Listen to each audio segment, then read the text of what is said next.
Hey, fellas, first win of the season for the Celtics. First win for Ime Fellas, Udoka. Celtics postgame show. It's the kids tonight. what On up? What's Sunday. up? Jimmy Toscano, Bobby Manning. I am Josue Pavon.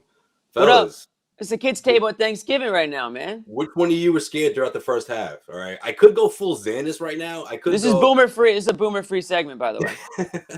Oh, I the want to make that commenters clear are at gonna the be wanted top. to so do- happy. Okay, well, you can't really do the full Xanis if the Celtics won. Well, you know what? right? Xanis was kinda scheduled ruined to it. be on the show, but when the Celtics won, he was like, you know what? I'm not What doing would it. Xanis have led I'm with? not doing it because the Celtics won.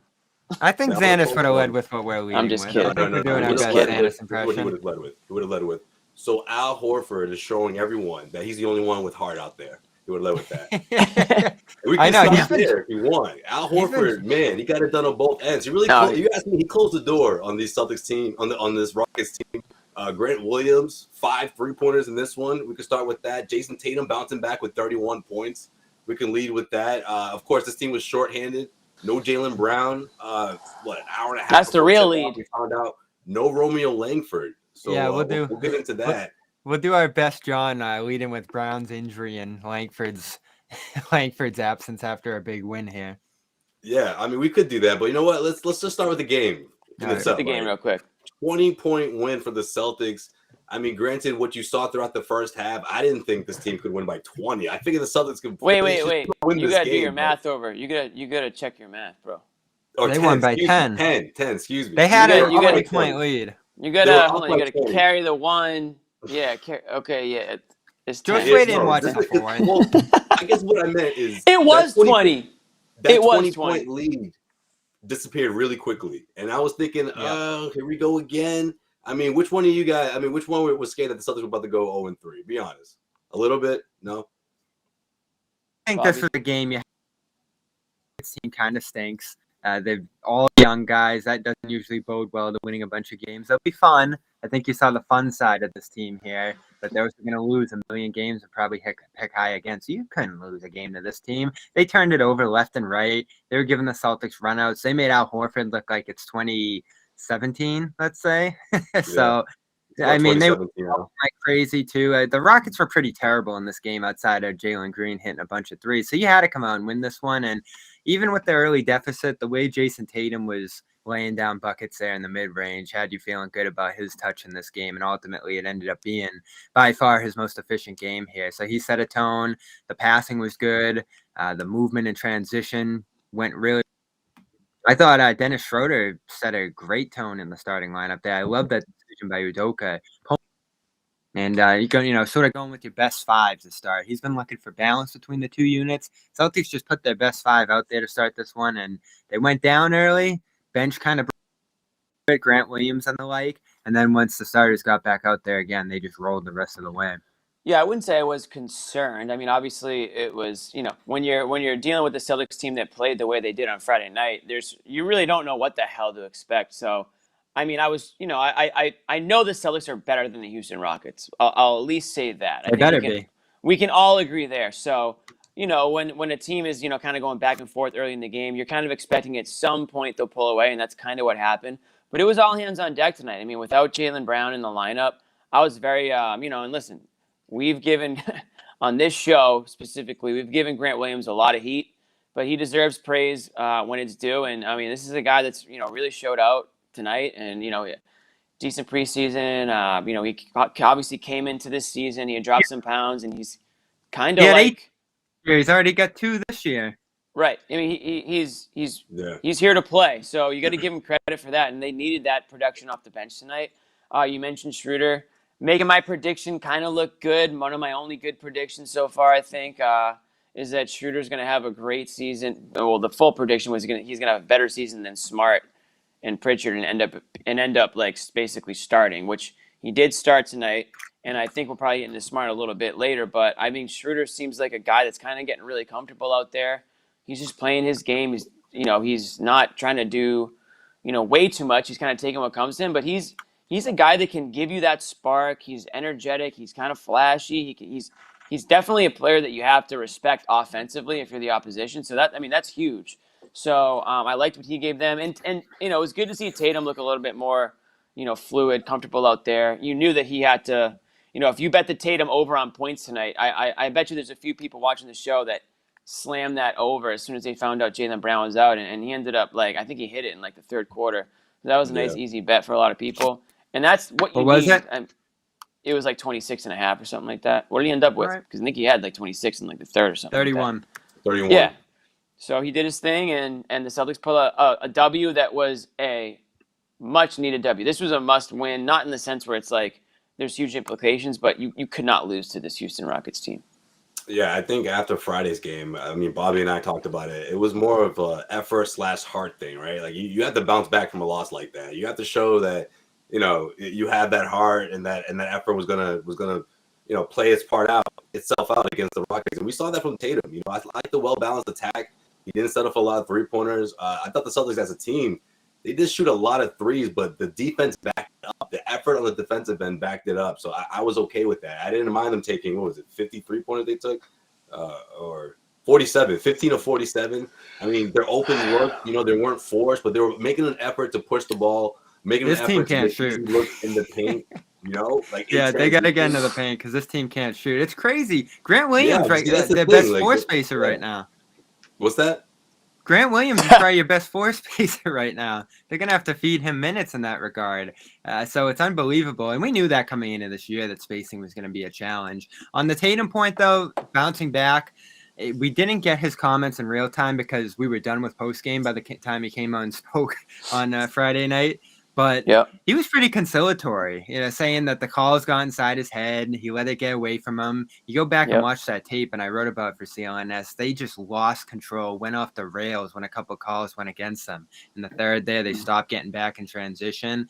And, he was really conciliatory on that, saying, I gotta stop doing that. I gotta stop getting so caught up with the officials there. And, to paraphrase what he said after the game. And he came out here, and I saw one complaint. Maybe, he got a good whistle in this one overall, but he was pretty aggressive, shot a lot of tough shots early on, but that kind of gave him the confidence. It felt like to go inside later, step into the 3-point line later in the game. He was excellent in this one. 50% from a guy who's had huge efficiency problems going back to the preseason is a great way to get back on track here. Do you have a notebook that just says Tatum's behavior? Do you keep an eye on that, him and the refs, I know I'm still stunned they didn't bench him for that. That was crazy.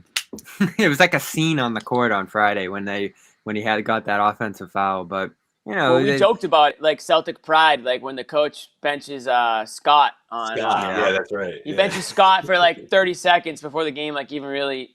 It's 30 Look seconds. Look at what benching Grant Williams. What happens when he eventually blows a gasket? That's going to happen. You can't control it. It's gonna. Every superstar that's the other through thing it. You care enough. That's what he said. He's I can't control it. Everybody does it, which I guess is true. If LeBron's doing it, I guess it doesn't kill you. You know what? You have to control it, and you don't want to have that label attached to you, the refs. It's attached to him already. I know. Well, I think he's still, early enough in his career where he doesn't have to. It doesn't have to follow him for his entire career. He can lose it. He can sort of settle down and focus your energy on something else during the game. Even what happens to Tatum is he gets so frustrated with maybe not just the referees, but sometimes himself. In game 1, for example, he struggled so badly in that game where even in the overtime when he had the and one, the nice finish at the rim, he couldn't even be happy about it. He was just pissed off because he was basically oh, finally, I score, one of those type of things. So it's he's very hard on himself out there, and I don't think that helps. I certainly don't think that would help his game. And if he's going to focus on not getting a call or whatever, then that's just something that he's not got his mind in the right place out there on the court. So that's something that he has to work on. That's a maturity thing. Yeah. No, I mean, there's a difference between one separate occasion or one separate incident than, pouting, throwing your arms up constantly. That has nobody wants to see that. Nobody wants to see that. And no ref wants to give you the benefit of the doubt. No, it's not going to help. You're not LeBron James. Look at Horford.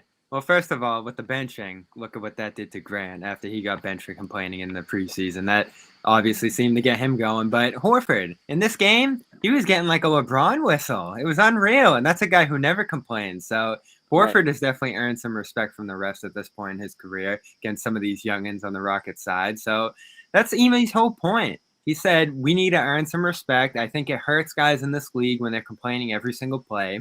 we'll have to see how that bears out with the stats here. I know our guy Matt Moore's been hot on this too with the Celtics. He's very interested to see what a team that doesn't complain statistically looks like from the free throw standpoint all year. And to not bench a guy for complaining, like Ime thought he was going to do there, or Ime said he was going to do in the preseason, that I think kind of hurts because he doesn't have a stiff rule, like we said. Like, there needs to be a zero tolerance with this.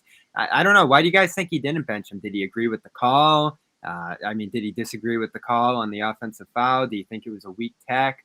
Were they losing and within enough that he wanted to keep them in the game by keeping Tatum out there? Like, I was just stunned he kept them out there. Probably all the above, Bobby. I mean, yeah. I don't want to say Tatum gets like a pass, but I just feel like in the heat of the moment, those emotional reactions, it's gonna be like, okay, don't make this a habit, but if it happens once, it's okay. Like, we have to continue. We have to win this game still, Yeah, and then it went the other way. It went to a 20-point game because they completely lost focus. So that's a good lesson for him too. I think we forget Ime's learning lessons too as a head coach. I think he made some good adjustments just in terms of how he put the rotation out there to start this one. And we can talk about that next, I guess, is the tone Dennis Schroeder put out there to start this game, starting in the place of Jaylen Brown. I thought that was a terrific move. I think it's something they might be able to carry forward, and Jimmy's going to take a victory lap very early here on Schroeder being better than Smart. Was that your prediction, that he's going to be better than Smart this year? I think he's going to have a better season than Smart and become sort of the favorite amongst the point guards, basically. More of the go-to dependable guy. And separate note, I said he was going to end up being kind of a fan favorite. Not saying the two are. I'm not, it was two kind of separate points, but basically that Schroeder was going to eventually be the guy. So he gets to start tonight. Obviously, with Jaylen Brown out, somebody needed to start, right? So Ime elected to go with the point guard, adding a point guard to that roster and sliding Smart to the 2, which I don't know if that's any indication on how he thinks Smart's been handling the 2, or if he just thought it was a good matchup decision, or if he just doesn't think. Yeah, or if he doesn't, obviously with Romeo out, then he couldn't start Romeo. Nesmith certainly doesn't look like, comfortable enough to be in the starting lineup right now, and they're already going double big. So maybe there weren't really many other options. But Schroeder certainly is capable of being a starter. I mean, he started a ton of games for the Lakers last year. He's been starting, throughout his career. So it's not like he's being asked to do something that he's not used to doing or capable of doing. Certainly, one of the reasons he chose Boston, maybe the reason, was because he knew there was an opportunity here, So obviously it wasn't because of the money, but he saw, what was going on in Boston. He saw it was a chance to win and a chance to play and prove that he's worth more than what he's getting paid this season. And when you play, when you get that spot start and you go up and you go 18 points and you shoot 7 of 14, that tells everybody that, you've definitely got a spot in this league and on this team for sure. Yeah, I like the flexibility in that lineup too. You got the 3-point shot. You got guys really running the floor. Even when they were trailing, I was like, as long as they continue to play this within this offense, then things will work itself out. And of course, the effort on the defensive end had to step up a notch, and that's exactly what they did, especially in that second half. And it was right at the gate, right after halftime. I was like, okay, here we go. Now we're gonna send a message right now. We're gonna start, distancing ourselves. They got up to 20-point lead. Rockets came roaring back, but then they were able to close the door on the Rockets in that fourth quarter. Yeah, and Schroeder's a guy, to me, if we compare the guards there at the top, that makes the defense respect him with his driving ability. He gets the spots on the floor where he can be a threat, and that's so key to being a facilitator. You got to be able to be a threat to score, draw guys, and kick it out, and he's doing that nonstop. I think his facilitating has been better than I expected so far with this team. Better than his scoring, which is kind of what we expected from him, like a burst scorer, 6-man candidate, spark plug type of guy. I actually think he's been more what we expected from Smart, which is getting downhill, finding guys on the perimeter and keeping the ball moving, especially in transition. Remember that pass along the sideline? Zipped it right to Pritchard in transition in the first half. That was a great play. I'm fine with him continuing to start moving forward because at this point, just like John, I'm ready to give up on double big. Keep Grant at the 4. Don't make him play some backup center minutes. Don't make Cantor get in there when that has to happen. Spread out the minutes between Rob and Horford. Have more wings on the floor. Have more playmakers on the floor across the board there. And, maybe pair up Rob with Pritchard off the bench. That's a good combination there. I don't think Smart's making himself enough of a threat right now to be a great facilitator. It took him 3 games to hit a 2-pointer, a layup with that, crazy spin move or that crazy like handoff move going left side there. He's been terrible from the field. I think you might have to kind of move Smart back to that hybrid role on the wing there, and that might help your defense too. The Celtics were much better defensively in this one. Yeah, did Smart get exposed? It doesn't seem.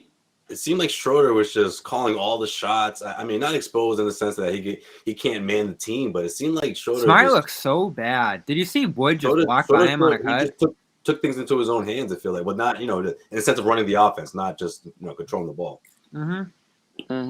It's natural. It doesn't seem like.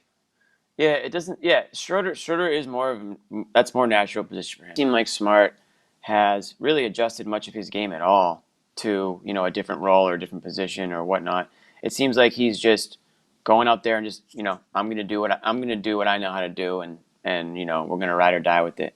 Getting back to the double big for a second, the real concern is with Rob still. I mean, 1 of 2 tonight. I mean that's really a borderline non-existent, on the offensive end. The rebounds aren't, he's not flying. This is a big night for my prediction too, that Horford's going to be better than Rob this year. Horford's been their best player. I mean, Horford's been their best player through 3 games. So. He looks like he never left. It's unreal. Horford looks great. I'm on the fast track to apology cam. I'm not ready for it yet, but it seems like I'm heading that way. I might be the first one of the year, but the way he's playing, I mean, he's light years. He looks light years better than some of his teammates do on the court, including Rob, which is, in my opinion, and I think if John was here, he would say the same. It's just been the biggest disappointment so far. He just seems like he's like a foot. Probably Smart, but it's close. Yeah, it's close. But I mean, Rob's like a foot lower than he was last year. What's that? Why do you think that is? Is it the uptick in minutes? Because obviously he's not used to playing this. I mean, he hit his career high in minutes a couple of games ago. What he clocked at 27 tonight. These guys aren't babies. Like they're fully capable of playing upper 20 minutes to lower 25 to 35 minutes a game. They're professional athletes. Like they should be able to play. They should be able to do that every single day. And that's the concern with Brown, but we'll get to that. I thought the interesting thing. That's going to be a whole other topic. But with Rob, it's similar concern right now because Rob might just be playing hurt. Is he playing hurt? We know that he's been dealing with that knee pain again. We know that he is noticeably, less explosive out there on the court, and that's really been his. That's the difference maker between Rob and everybody else is that he has been able to take it to that extra level or that extra foot, and he's not really playing above the rim right now, which means he's really not useful the way that he was for you last year. And that was the whole thing about Rob is that when he goes into the game, he can do things that nobody else on the court can do. Right now, he doesn't really seem to be doing much of anything outside of the norm. And the norm isn't going to cut it. He's just not, that makes double big completely, like you said, Bobby, just get rid of it. I'm not as low on Rob as you are, Jimmy. I think a key with him that we got to consider, and this is why I kind of gave Horford the benefit of the doubt there in the comparison between the two bigs, is that Horford can handle the ball. He can run the ball out in transition and score, being the only guy who touches it. Right. Rob has to get creative for it. And when we talk about the facilitation gap on this team right now, nobody really stepping up to the plate in that regard. There's nobody to throw Rob the ball, which is the only way he's going to score, the only way he's going to do anything out there. And, I think the key right now, and Sean Grandy said this on his broadcast, I thought it was a good point. They're just throwing the ball anywhere to him. They make it like, if he is physically limited, or even if he isn't on a normal day, some of these passes they're throwing him are just impossible to finish. Just go up there and get it. You're going to jump 20 feet in the air. And I think they maybe got a little too used to that last year because they are not putting it on target for him. I haven't seen a single great pass to Rob, maybe outside that Smart one on the breakout against Toronto. And, sometimes they're putting him flopping on his back, landing hard. That's a recipe for this guy to get hurt. And, I kind of felt the same way with Horford after last game, too. He plays 30 minutes in this one, get a back-to-back tomorrow. They're asking Horford to do so much for this team. Mm-hmm. Like, he's the most important player on the team. And when you pull him out, as we saw against Toronto, it can be a disaster. And I thought it was again here when they blew the lead in the fourth. This guy's going to play 30 minutes, I think, for the team to be able to compete. And if he sits tomorrow, if they give him a break, I think it's going to be ugly against Charlotte, so we'll see where that goes. But right now, you're way too dependent on Al Horford and Rob Williams catching lobs downhill for floor spacing. I don't know. I don't hate it. I mean, you don't want to see it go all season long, but I mean, for now, why not ride that momentum that Al's got going right now? I Oh, of mean, course. it's Great that something you can play that 30 tonight. I don't think it's temporary. Honestly, I mean, I don't ideally, you either. Why don't would it want to. be? No, It shouldn't be. Well, no, I'm saying that energy. I don't think it's just gonna like this is just like a spike. It's gonna drop throughout the Man, course he of the looked regular season. dominant out there. Oh my Yeah, God. I think When it's the All Gordon, right, beginning. relax over there. oh my Yeah. God, Gordon and Tate, they had to like shove him out of bounds when he was posting them up to stop him when he got like the 2 or 3 foul calls in a row there. That run out and transition that effectively iced the game there when he blew up the set. He was entering his 29th minute at that point when he got that steal. And, you know, the shot blocking out there was impressive too. How many blocks does he have this season at this point? Like 3 a game? It's got to be. Double digits at this point. So that's great. And obviously you like to see that. But what Celtics fans don't want to hear is Jaylen Brown missing game, especially if it's something to do with his left knee, because that was the case Sunday Oh, we're tonight going there. against the Rockets. We're going there. Ime Udoka, what's up? We're going there. We're going to Jaylen. We're doing the Jaylen segment. Said, don't go there. All right. I think you said don't go there. No, I said we're going there. Talk about it. We put it off as long as we could. We put it off as long as we possibly could. But in reality, how about Ime Udoka, it's the most important thing by far. How about Ime Udoka delivering the good news, bad news? Right, we came out with the bad news first, but the good news is he's hoping that he'll be able to go tomorrow night. Of course, the second night of a back-to-back set for the Celtics team. It almost seemed like he wanted to say this is strictly precautionary, but he wouldn't use that language. But I mean, Bobby, what did you think about it? Like, what is this? Is this more of a precautionary thing when you think about him having COVID and double overtime and the first night of a back-to-back set, or do you think this is something that could linger, long term for Jaylen? Well, it's precautionary, but that doesn't mean it's a good thing. The explanation that stuck out to me, and this was his explanation on the injury, is that he thinks Brown ramped up too fast after coming back from COVID, and of course played 40-something minutes in that first game, and then was hurting within the next day or two after the Toronto game. So right now it seems like overuse, but the concern I know Jimmy's probably going to hit on hard is that you're dealing with overuse this early into the season. You're struggling with minutes. You have to sit out a game. It's precautionary, but you don't like to have to take precautionary measures this early in the season. I'm not as concerned about this injury specifically, but when you look at him last year, what do you have? Wrist, hip, knee, maybe both knees, right?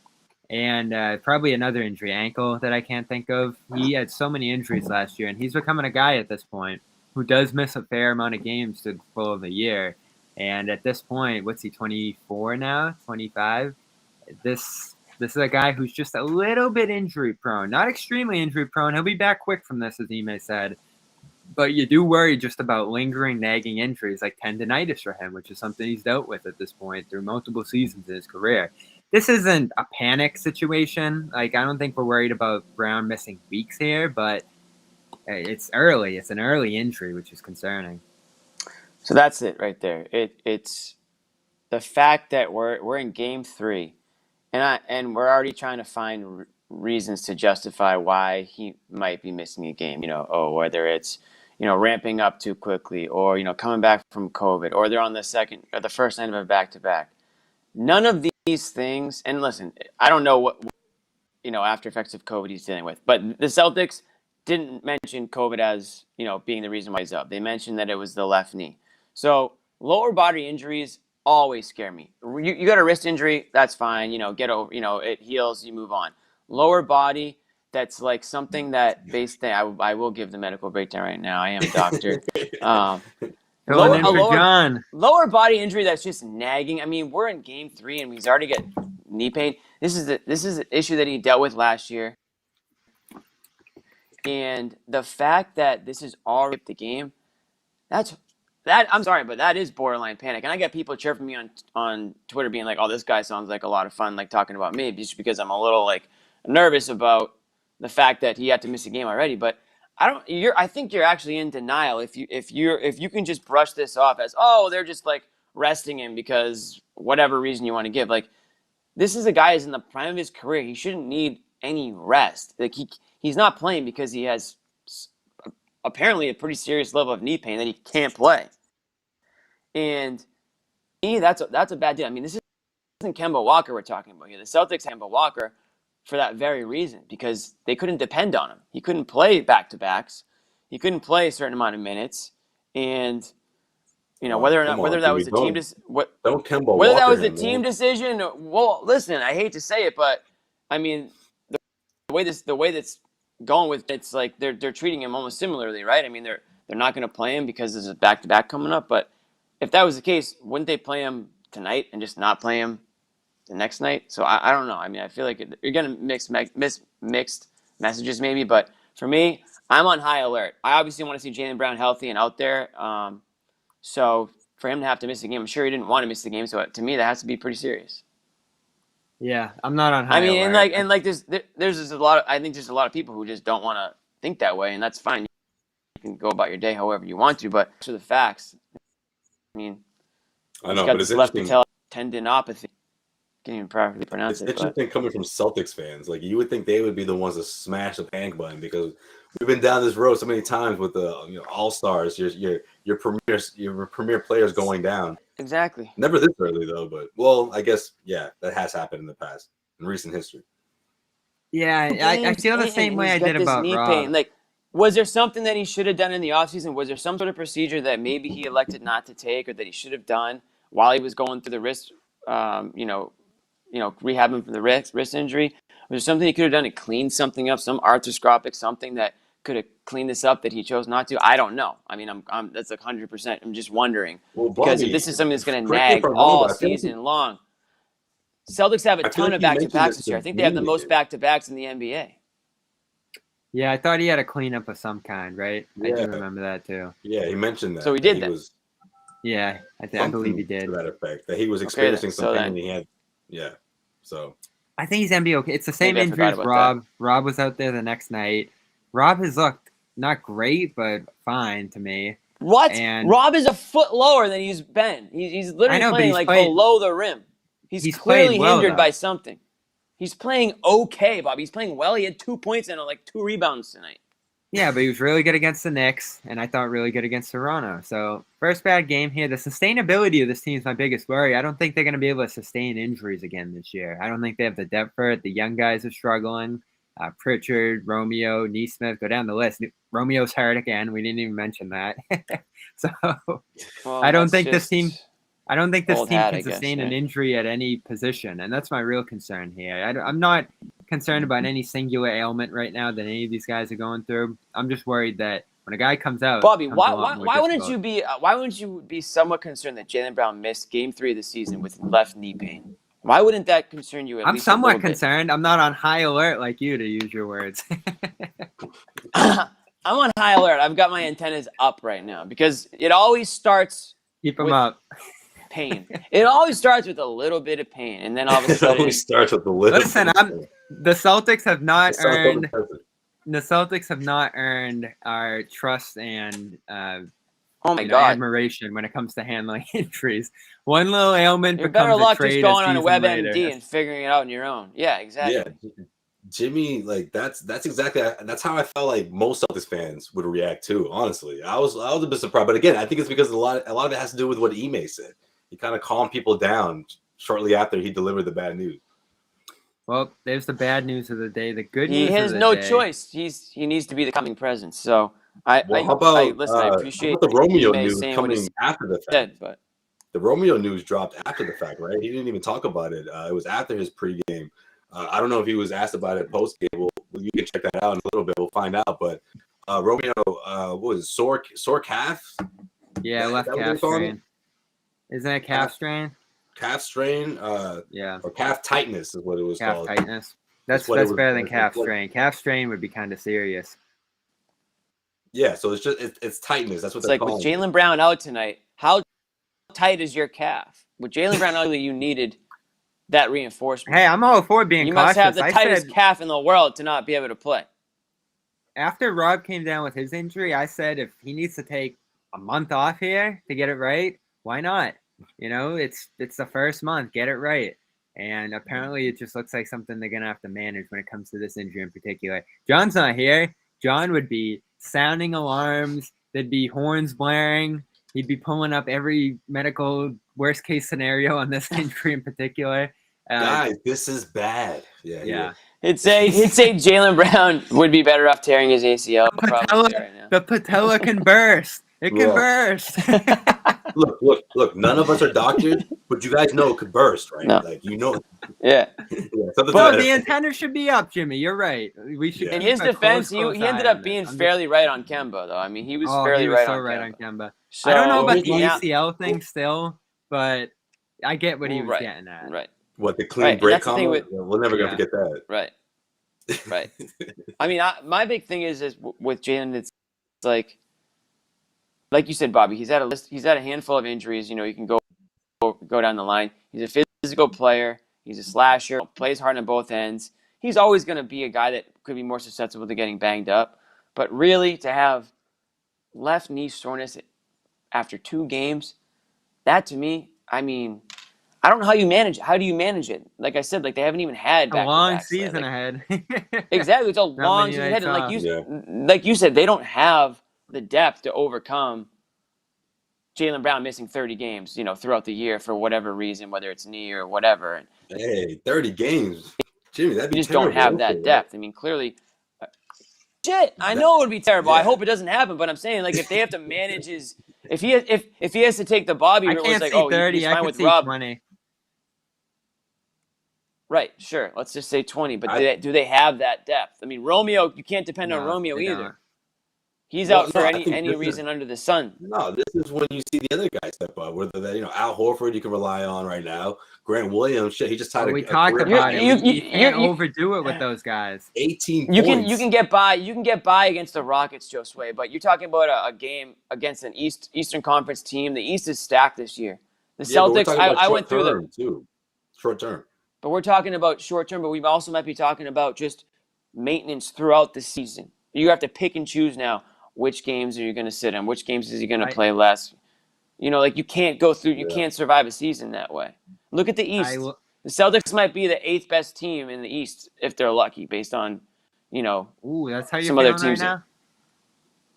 I had them at 6th at the best before the season started, and I can't tell you that anything's changed my mind so far. And if if Jalen's missing 25, 30 games, then he's going to bump him out. And I'm not saying he's going to miss those games. I'm just saying, for example, like if you have to start dealing with managing, whether it's Jaylen Brown or Rob Williams or whoever it is, like you said, Bobby, they just don't have the depth really to overcome those, big, stretches of without being with their starters or without their, guys that they're supposed to get 30 minutes a game from, 30 plus minutes.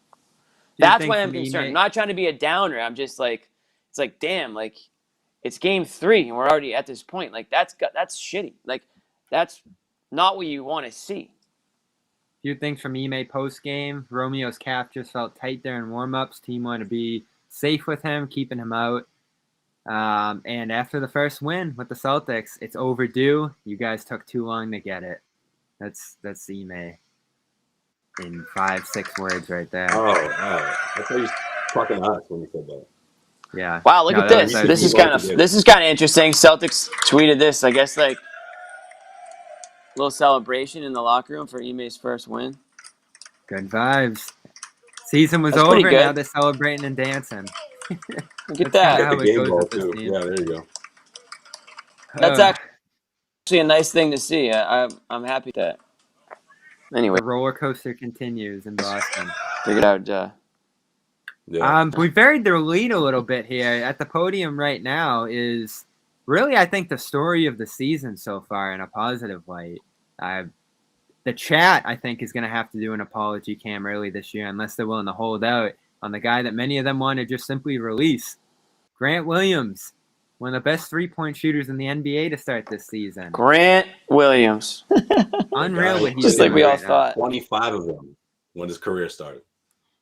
Yeah, and since then, if you keep track of it, like through that regular season, playoffs, and now into this season, and last season as well, I guess, because he started a couple years ago at this point. He's like a 40% three-point shooter at this point if you take out those first 25. So this guy, they leave him wide open. Nobody even tries to contest it, and he hits them with relative ease at this point in his career. So good floor spacer for them to have. The problem still is that he just gets abused on defense. Like just taller, bigger guys in the post pummel him. You saw Sengun going at him. But as far as floor spacing goes, Ime said it, shooting's at a premium. And this guy is now shooting, let's say, 9 of 13 this year, I think is the total. So just incredible stuff from Grant in a floor spacing aspect right now. And I think you're going to have to continue to play him. I'm not going to make a case for him to start, but he's going to have to be a steady, let's see, what's he playing right now in terms of minutes per night? Say 20 minutes a night, I think is fair. Yeah. I mean, that's the thing. Like guys like Grant, when this team's faced with adversity, like I want to see someone like this step up, and I want to get confident because long term, toward the end, the tail end of the season, I want that to be automatic. That confidence that we're seeing right now in this approach and his shooting, and especially on the defensive end. Like we talked about it in game 1, Julius Randle, like he just couldn't get a stop, but it didn't. It didn't intimidate him on the offensive end. He continues to shoot. He's showing a lot of confidence for sure. So I don't mind it right now, especially coming off the bench for sure. Like especially if they're not going to guard him. Yeah, like people can feel the way they do about the team overall, and there's still plenty of question marks before things are ironed out. But one thing I'm sure we can all agree on is the second unit is much stronger compared to last year's team. I mean, like that's one thing that I feel like really can when they're healthy. Could be the difference between them getting home court potentially, a top 4 or 5 seed. Once you start digging deep, though, like tonight for 2 or 3 guys deeper down the lineup there, I think the first batch of guys that they bring off the bench are pretty good. Schroeder, Richardson, one of the bigs, and Grant. But once you start going down to Nesmith, Pritchard, Romeo, those guys to start this year, it's been rough. And, there's guys who haven't even touched the floor yet, like Cantor and Parker and those kind of guys, Bruno Fernando. So you start getting down pretty rough once you get past like 10 in this rotation, I'd say. And man, Nesmith has been. You look at the rookies right now. Pritchard's shot poorly, but I think he's been okay in limited minutes. Probably more toward bad. I like some of the things he does out there, but if I'm going to be honest with his shooting, he's probably been bad. Langford's been solid, but had a few bad games, and now he's hurt. And Nesmith's been really bad. The game looks faster than him again. He's 0-10 this season. Yeah, so Ime misses Romeo. I feel like Ime was the one that's like, look, no, I want Romeo for tomorrow night, especially because of this matchup against the Hornets, which we're about to get into. Like, you're gonna need a little Romeo. You're gonna need a little bit of everyone. So I'm with you. I think he certainly has Romeo above Nesmith on the depth chart. What do you do with I don't Grant? know what the hell is keep going him where on he is? My connection.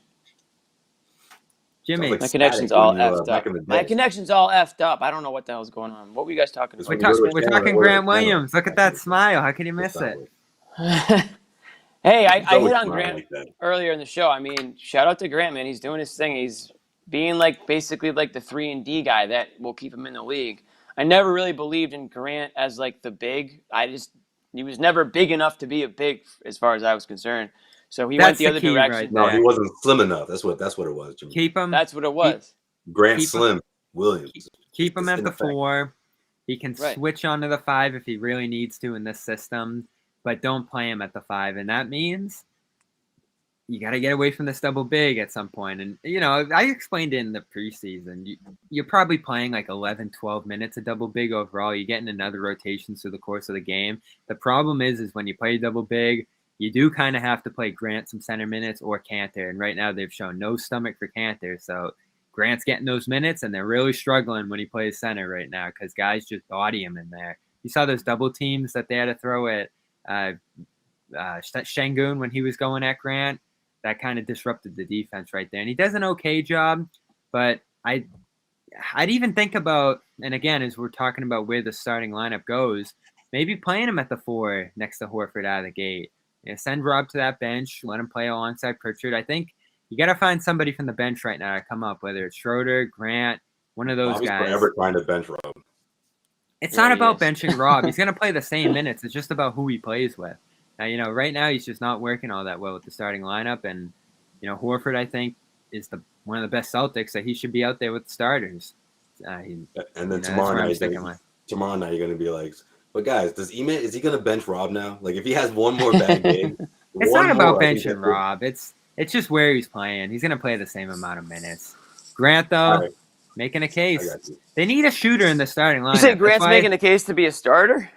Yeah, I think there's an open competition for that 5th starter spot, and there has been all along. And now Horford has solidified himself in it, and you're looking at Rob now as the replaceable piece there. And Jaylen, obviously, depending on how long he's out, there'll be a chance for a lot of different guys to try out for that spot, I think. All right, let's talk about the Hornets. Because listen, I like shout out Grant, but I'm not ready to be like Grant the starter. You need some shooting here. You need it badly. All right, let's I talk just about the don't think of Grant that way. He's gonna have to do a lot more before I start. We got the Hornets now, guys. On to the next one. We're on to Charlotte. All right, and believe it or not, the Hornets are really good. I watched them today. Not only are they, I'm about to get there, Bobby. Give me a second. Not only are the Hornets undefeated right now, 3-0, they just handed the Brooklyn Nets a 16-point loss. So they're feeling themselves right now. And right now, the Celtics they're going to try to make it 2-1 on the or 2-2, excuse me, right? On the young season. How are you feeling about this, guy? Because the Hornets, I feel like this is the kind of team that could provide the Celtics with a lot of issues here. You know, they got wings that can score. You know, they can move up and down the floor. LaMelo Balls look great. They got guys that can put points up on the board in a hurry. You know, guys that can score in double digits. Yeah, Miles Bridges had 32 today, so he's dangerous. Yeah, 32. The Hornets are nasty. Remember how good they were the most fun team to watch in the NBA last year before the injuries hit them. I thought so too. I couldn't believe people were so low on them coming in this year. Yeah, Hayward is off tonight, but he hasn't been bad this season so far. Yeah, no man, they're legit. That's gonna be a tough game. I mean, like we already talked about, second night of a back-to-back on the road against a team that's obviously playing well. I mean, that would be a huge W for the Celtics if they can pull it off. I mean, obviously they're gonna need Jaylen Brown in that game. I don't know if Ime said anything about what his status was for tomorrow or anything, but they're gonna need all hands on deck for that one for sure. Yeah, he'll probably be a game time decision, I'd imagine. Have they played Hayward yet since he left? I don't think they have they? I think they have. He just hasn't played in Boston yet. I think that's what it is. Yeah, there was the one reunion game where he got hurt, like right before with, I think it was the hand or something. Yeah. I'm not sure if they played him now that I think about it. Yeah, I don't think they have, because we would have probably remembered that. There probably would have been a 30-point performance that we would have been like, everybody does that to the Celtics. So look out for that, of course. The revenge game. That happens when everybody leaves Boston. Yeah. So, and they're going to run the similar issues that they did in that Knicks game. Shooting, ton of pace, a ton of wing defenders and versatile lineups that Charlotte throws out there, and their coach is outstanding. So this is one of the better teams in the East, I think. I think they're in play for one of those lock seeds, 1-6. They don't play a ton of defense. They only really have one center, so they're going to be going small a bunch. And the question you ask with the Celtics is, do you chase them there, or do you kind of stick with those double big lineups and try to exert mismatches? So far, Ime has been more of the latter. We're going to play our style and try to contrast that. And that didn't work good against the Raptors at all. They look so slow against the Raptors, as John said. Mm-hmm. So I got a loss.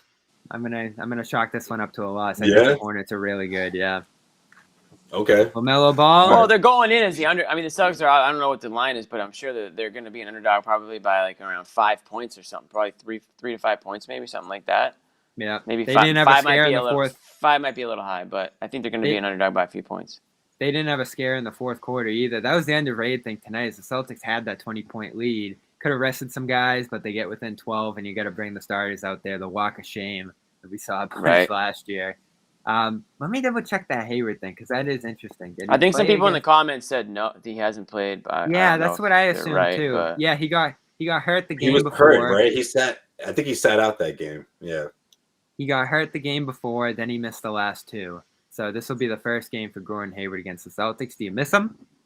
I miss him every time I see him play. No, I don't miss him. I don't miss him. Who, Hayward? I mean, listen. I think he gave them exactly what they needed.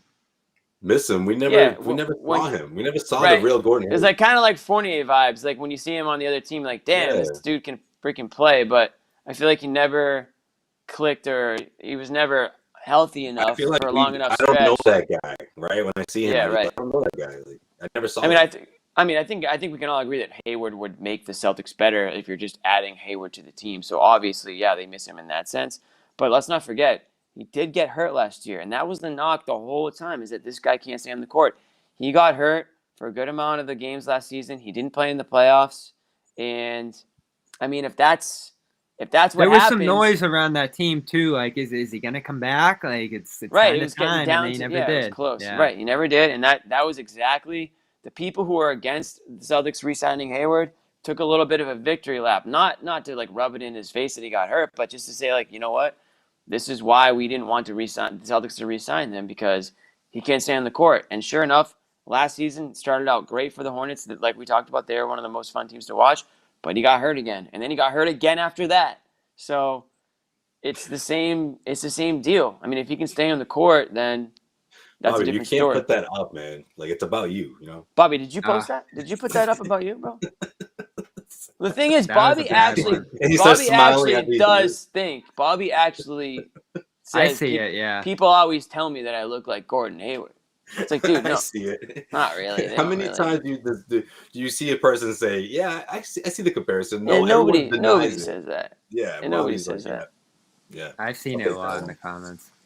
Yeah, I see. I hear what you're saying, Jimmy. I just feel like it was always okay. This looks great. What a great stretch from Hayward, but how long is this going to last? Right? There was always that question mark lingering over his head throughout his entire tenure with the Celtics. So I just feel like we never got the Utah Hayward. We never got the guy that we expected, and then I felt like every time he put his best out there, it was always measured to the guy in Utah. You know, and he never could. He could never match that. No, guy. he didn't match And up to that. But you know what? Like obviously, you know what transpired after that didn't really work out either. I mean, with the TPE, Fournier, all that nonsense. Yeah. I mean, looking back, you might as well just pay more for Hayward. His debut, you know, that night in Cleveland was the beginning of the end. You know, you just it was never. He was never the same, and it just changed a lot of things for the Celtics' franchise. You know.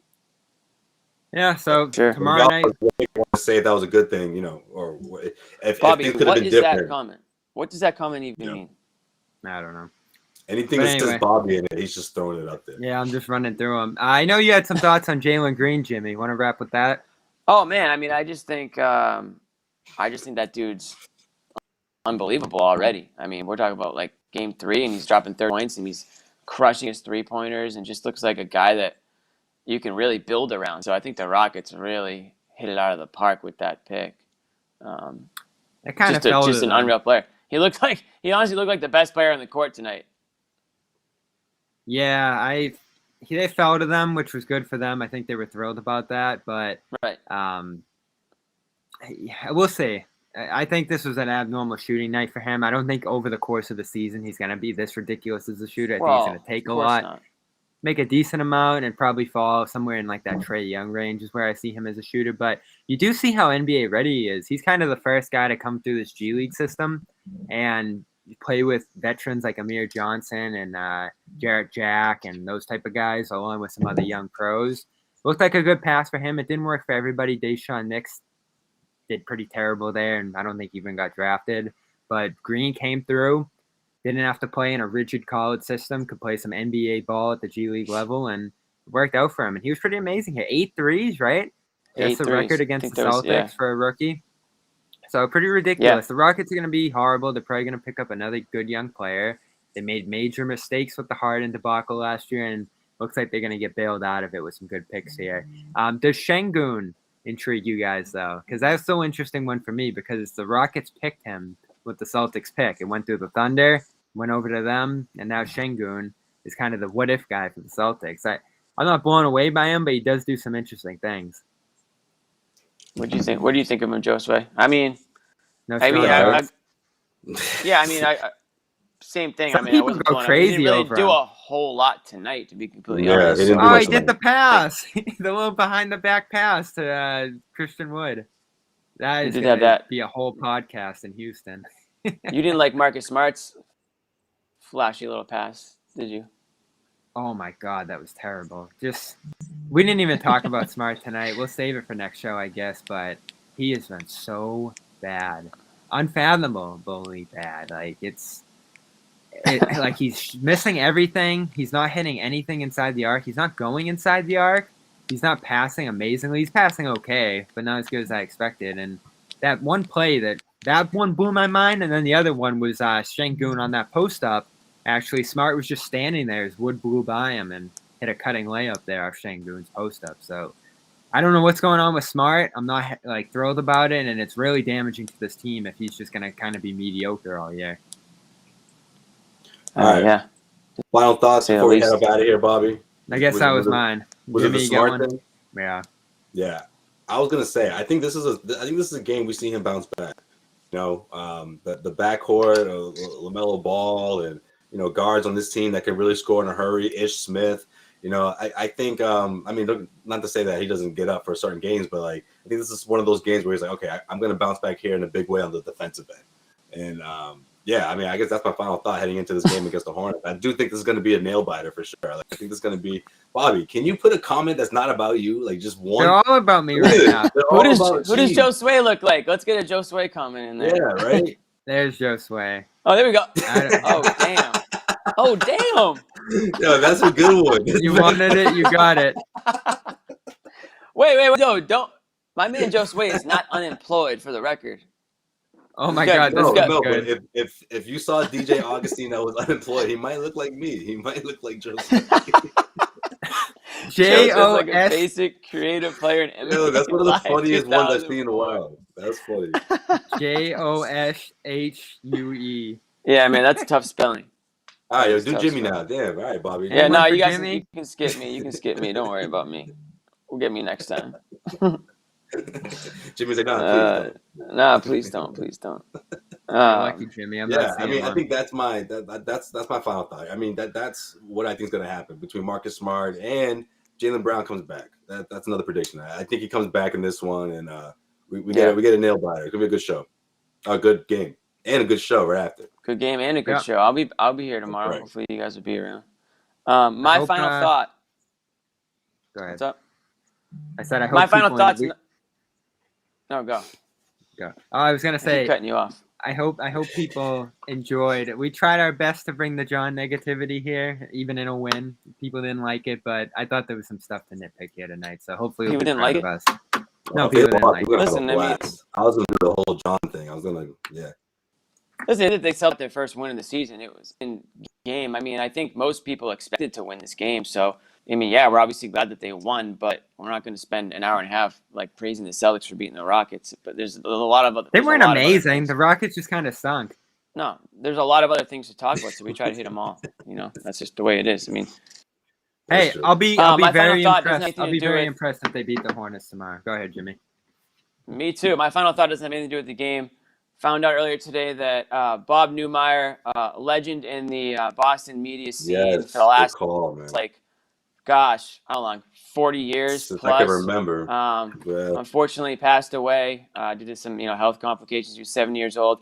I was lucky enough to work with Bob at CSN New England for a few years, and I can just tell you guys, one of the nicest guys, funniest guys, had a story for everything, commanded the room. And when that red light turned on to go live, I mean, this guy was like the smoothest you can imagine. Like, he didn't need a script. He didn't need anyone telling him, what to say. Everything was just natural to him. And, I was really sad to hear that he passed away. But, he was just, he lived like an unbelievably awesome life. NBC, WEEI, CSN New England. This guy is like a legend. And, obviously, sad to hear that he passed away, but it won't be forgotten. I think there's not really, many people in the field or really in the world like Bob Newmeyer. So I just wanted to say, thoughts and prayers out to their family, and, rest in peace to Bob. Good guy, knew me. Yeah, good call, Jimmy. I got a chance to work with him a bit at EEI when I was back in my producer days, and I was behind the glass. And just a true professional. And it's the stories that you hear from other people that really is a testament, right? And that was new me for sure, and you saw that in the telecast. I mean, Abby even took the moment to give him that shout out, and of course shared personal experiences with him. So yeah. It's a good call. A lot of the people who are still at NBC Boston, tons of people who still work there, work right hand in hand with Numi, and he always worked like the late shift, and I'd be stuck working the late shift sometimes, and he just kept it fun. Like would be. I think Max Letterman tweeted something like the debates that Numi had with Kyle Draper, who everyone who follows the Celtics knows Kyle Draper. They used to just go at it, like all in good fun, but Drake like is so fired it's like up. 12:30, 1 a.m. in the newsroom, and these guys are going at it like about something, sports related, just ridiculousness. But that was the type of guy I knew he was, and he really brought the best out of everybody, and he made it fun. So that's it. It's crazy looking back the last 2 years, just how many people, public and private, we've kind of lost here. It's just been a really tough 2 years in that regard. I want to throw one out here, local, private. The Hamill family in Peabody lost their son. Really sad today. He had the wake for him. College senior.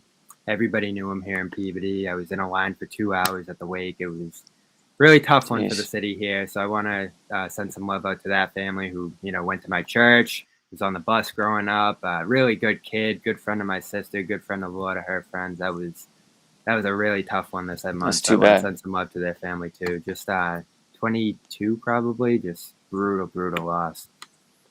It's too bad. Sorry to hear about. With that, we'll see you guys in about 24 hours. Brand new show. Yes, sir. Back at it again. Brand new episode as I do my plug here. But guys, you can't plug your own show. You're gonna thank me. All right, Cedric Maxwell podcast. Special guest good plug. Paul Pierce. Man, incredible interview, guys. I'm not just saying it. Okay, one hell of an interview between Cedric Maxwell and Paul Pierce. This is less than 24 hours after the official announcement of him making named one of the best, greatest 75 players in NBA history. So you can imagine he was in a really good mood and great spirits. Oh, yeah. And you know what Max can, what kind of stories and what kind of laughs Max can bring out of people. So for sure, guys, check that out. Oh my God, the intro. He's like, here with the number 74 player. Right? That just set the tone right there. Yeah. CLNS Media, you already know on YouTube. It's on the page, clnsmedia.com. Check that out. And that's a wrap, guys. We'll see you guys tomorrow. Celtics, Hornets. Let's see if we can make it. What time's the tip-off? 7:30? Do it for Ime, Celtics. Come on. Give him a second win. He deserves it. That's right. We'll see. We'll see what happens. Yeah. 7 o'clock start. 7 o'clock start. 7 o'clock. Perfect. Good. Sir. Good. Even better. Early one. All right. Early show again. Yep. We'll see you back here tomorrow with John Sherrod back in the fold. It'll be the full crew. So we'll see you tomorrow. Peace.